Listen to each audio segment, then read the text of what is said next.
Aqui o Prosa e Poesia começa nesse instante. Pessoal, é a quarta temporada. Já pensou que bacana? O Prosa e Poesia durante esse tempo todo e você vai acompanhar. Que o Prosa e Poesia, basicamente, é isso: valorizar, conhecer, reconhecer aqueles que trabalham com cultura na nossa cidade.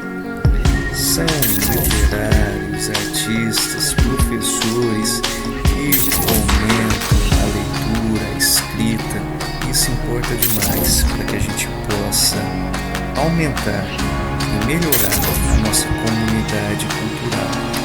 É assim que a nossa cidade também vai ter muitos leitores.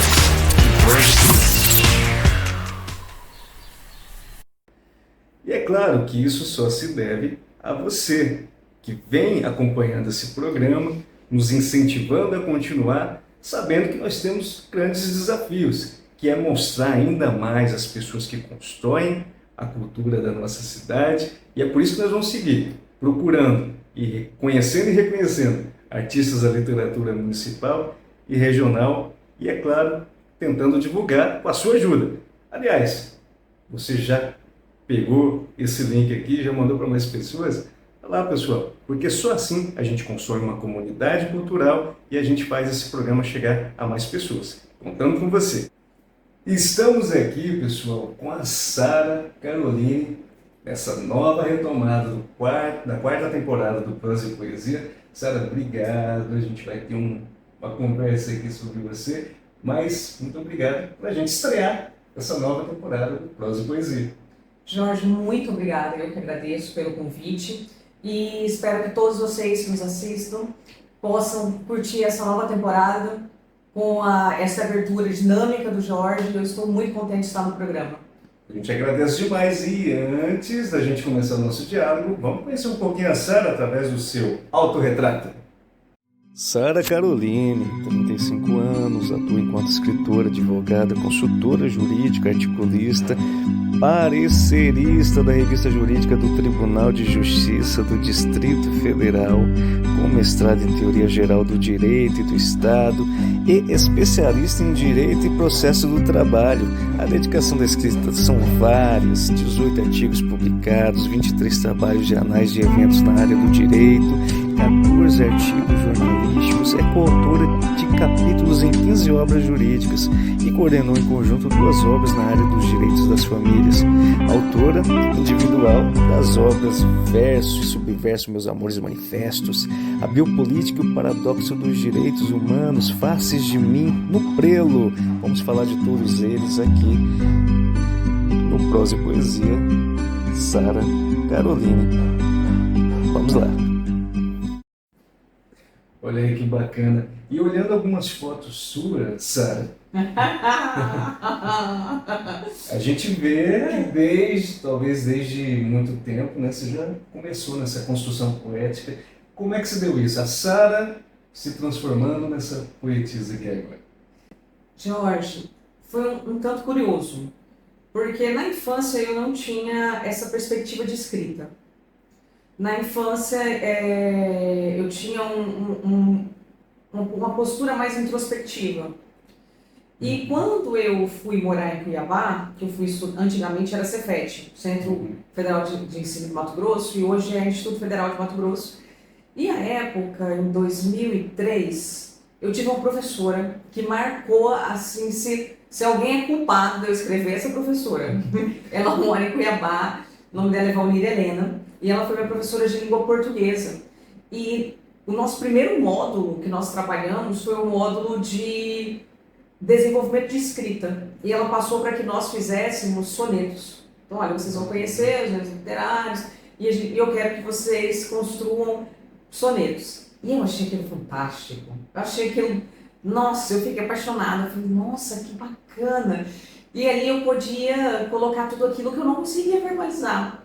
E com isso eu fui começando a escrever e aquilo se tornou assim uma coisa frenética na minha vida. Eu lembro que à época eu comprei uma pasta, aquelas pastas que a gente coloca documento, E era tudo manuscrito, né, 2003. E aí eu fazia a poesia manuscrita, colocava numa pasta, ia guardando, ia fazendo uma pasta e tal. E eu tive uma paixão platônica, eu e minhas paixões platônicas, inúmeras. Inspirando. Inspirando. E eu tinha uma paixão platônica por um colega de classe. E o pessoal me zoava muito, porque eu não conseguia falar com ele. Toda vez que ele passava perto de mim, eu baixava a cabeça. Mas eu tinha, assim, em um ano eu acho que eu tinha escrito no mínimo uns 20 poemas para ele nem soube, ele nunca soube. E eu morria de vergonha, eu não conseguia falar com ele direito. É uma pessoa misteriosa, então ninguém vai saber por enquanto. Não, mas todos os meus amigos da época sabem, eu só não tô contando aqui, mas quem é da época sabe muito bem, eu que morria de vergonha mesmo. Era uma maneira de você se comunicar, sim, né? Não diretamente, mas me comunicava. E o que é bacana que é a arte, né? Que a arte ela tem esse princípio, na verdade, de você expurgar boa parte daquilo que você sente, aquilo que você pensa, né? Ou seja, numa pintura, ou seja, através da poesia, como é o nosso caso.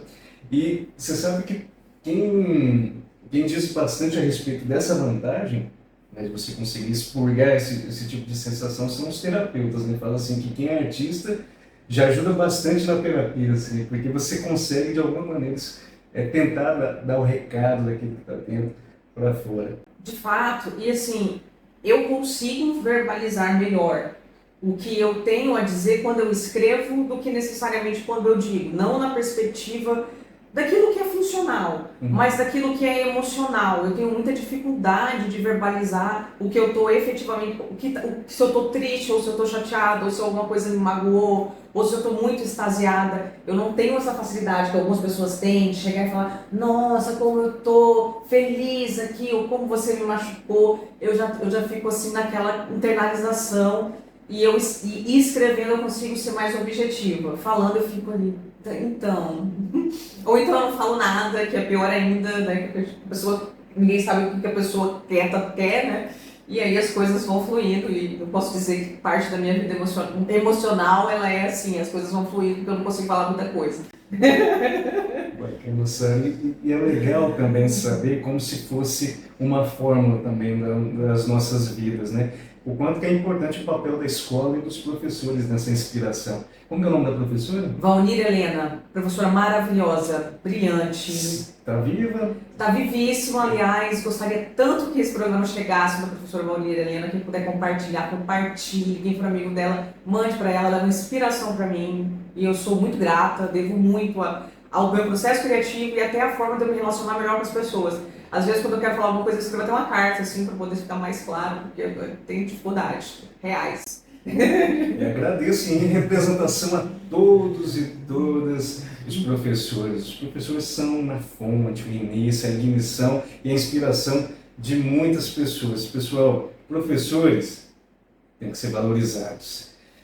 Sara, qual foi o seu primeiro livro? Assim? É claro que a construção do poema, ele deve ter passado por várias transições, né? Pelo menos acontece dessa maneira. Mas quando que você falou assim, não, eu posso selecionar esse e configurar de fato um livro?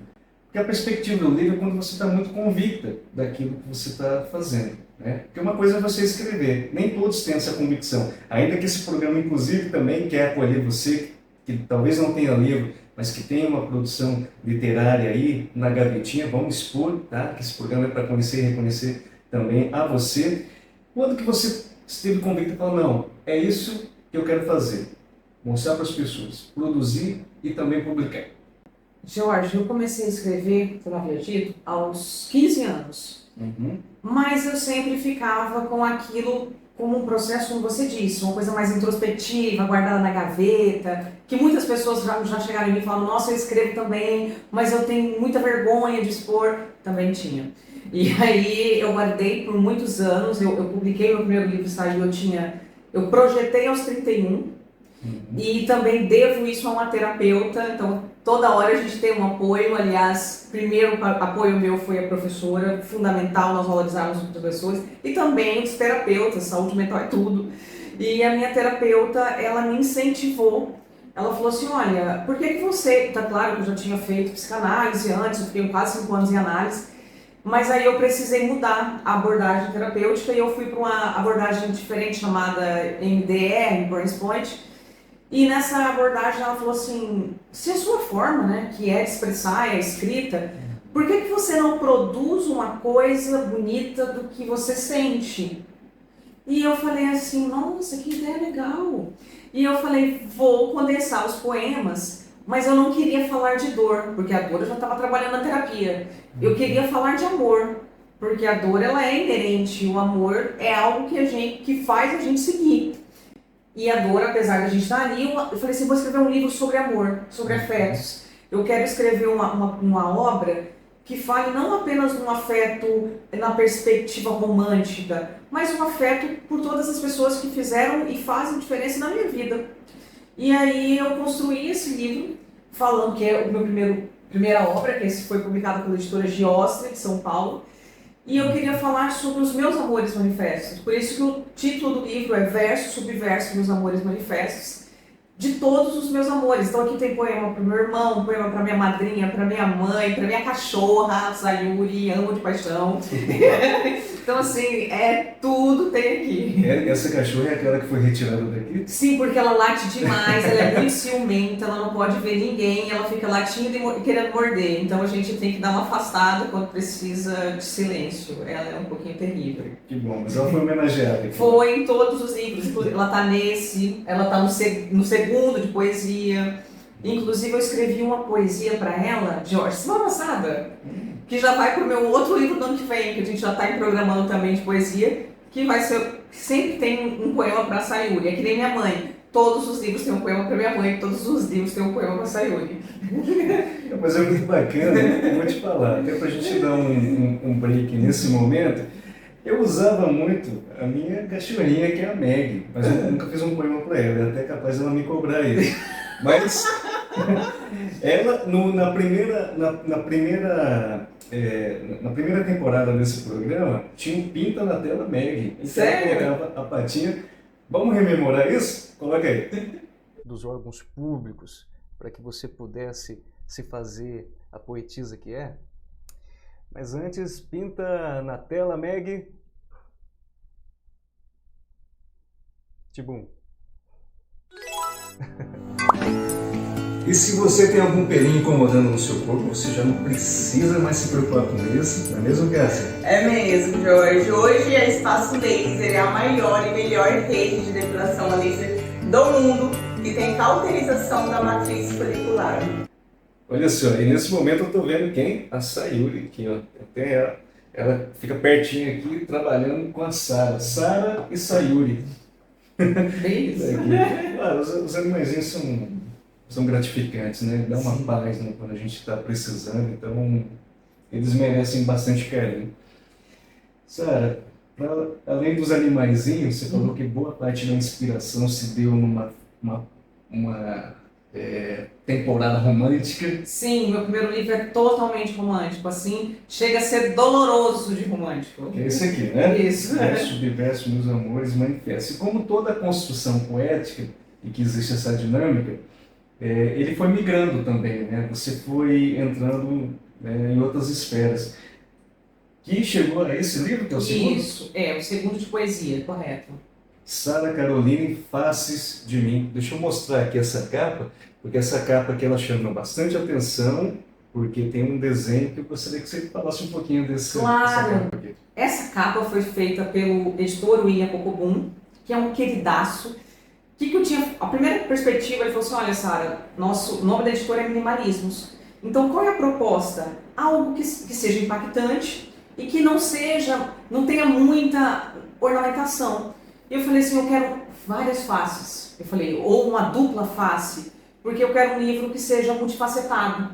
Então eu vou sair daquela perspectiva romântica, ainda que tenha poemas românticos aqui, mas eu quero mostrar várias faces de mim. Ele falou, beleza.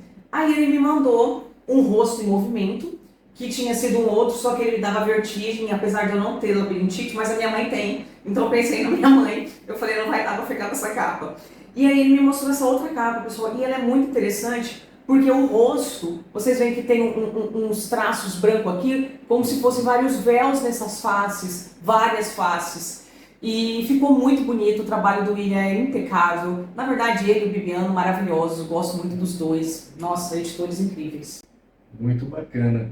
E esse segundo livro, ele começou a ser feito, produzido, já depois de quanto tempo a partir desse aqui? 2 anos. Eu tinha publicado esse daqui, depois eu publiquei um outro que é um livro técnico, e eu fiquei naquela perspectiva, falei assim, eu não quero mais pagar para publicar. Desculpa, gente, falar isso, mas é realidade.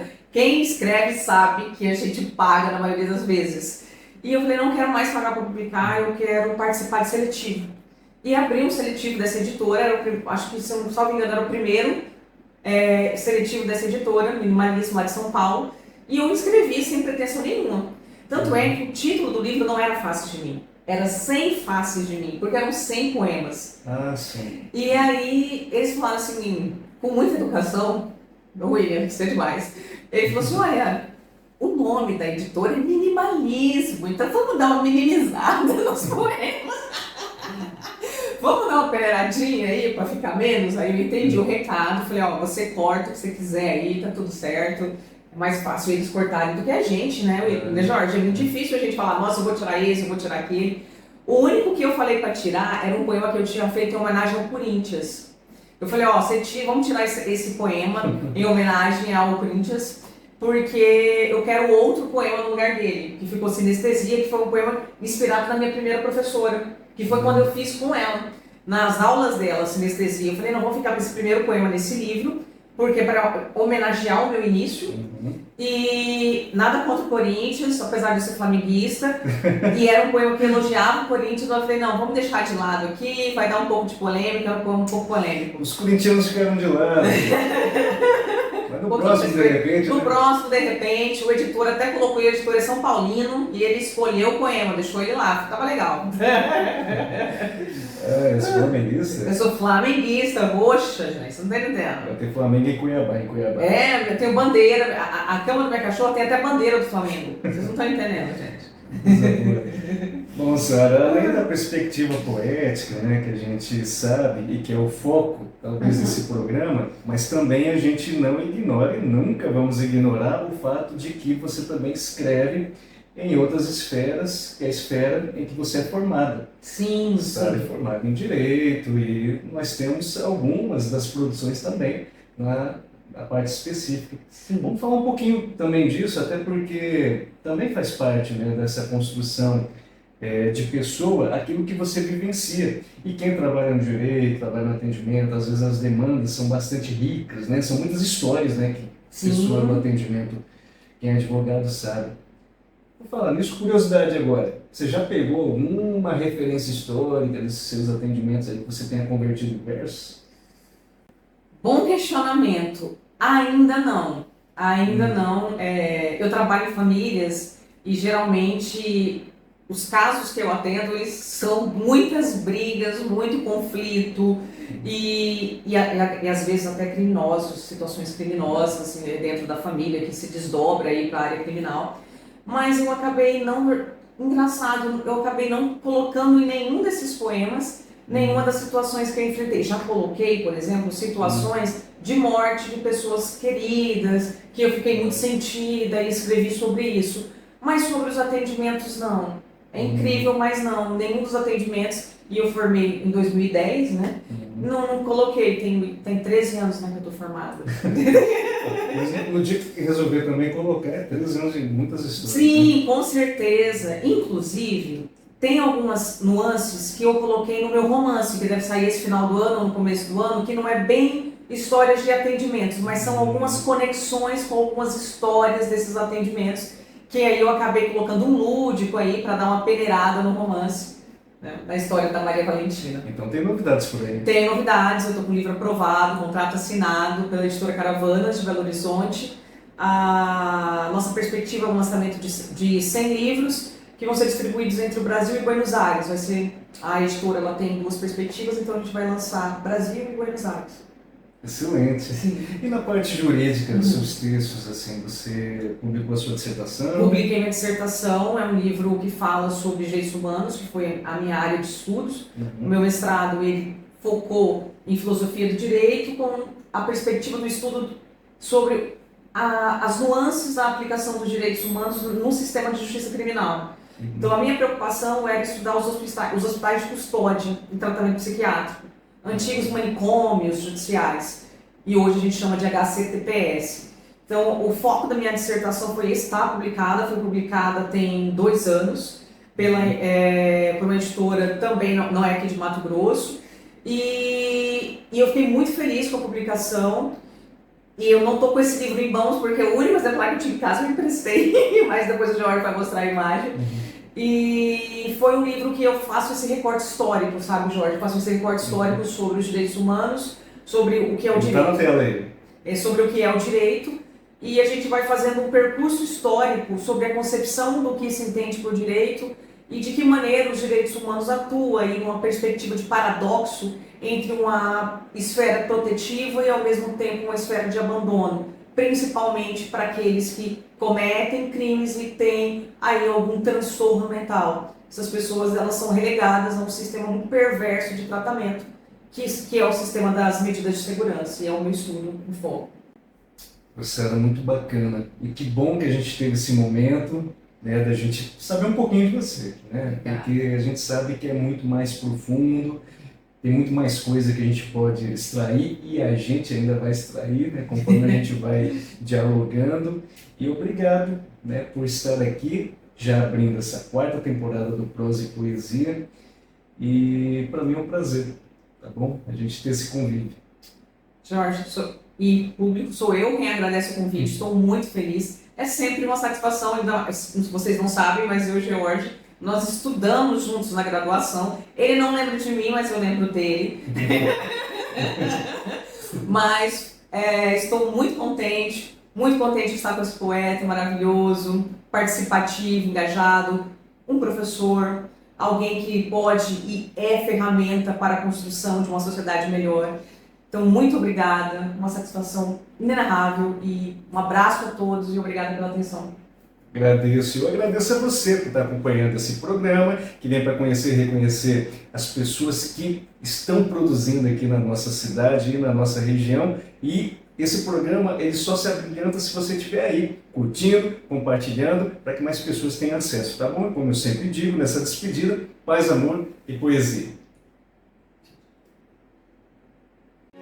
E este é o Prosa e Poesia.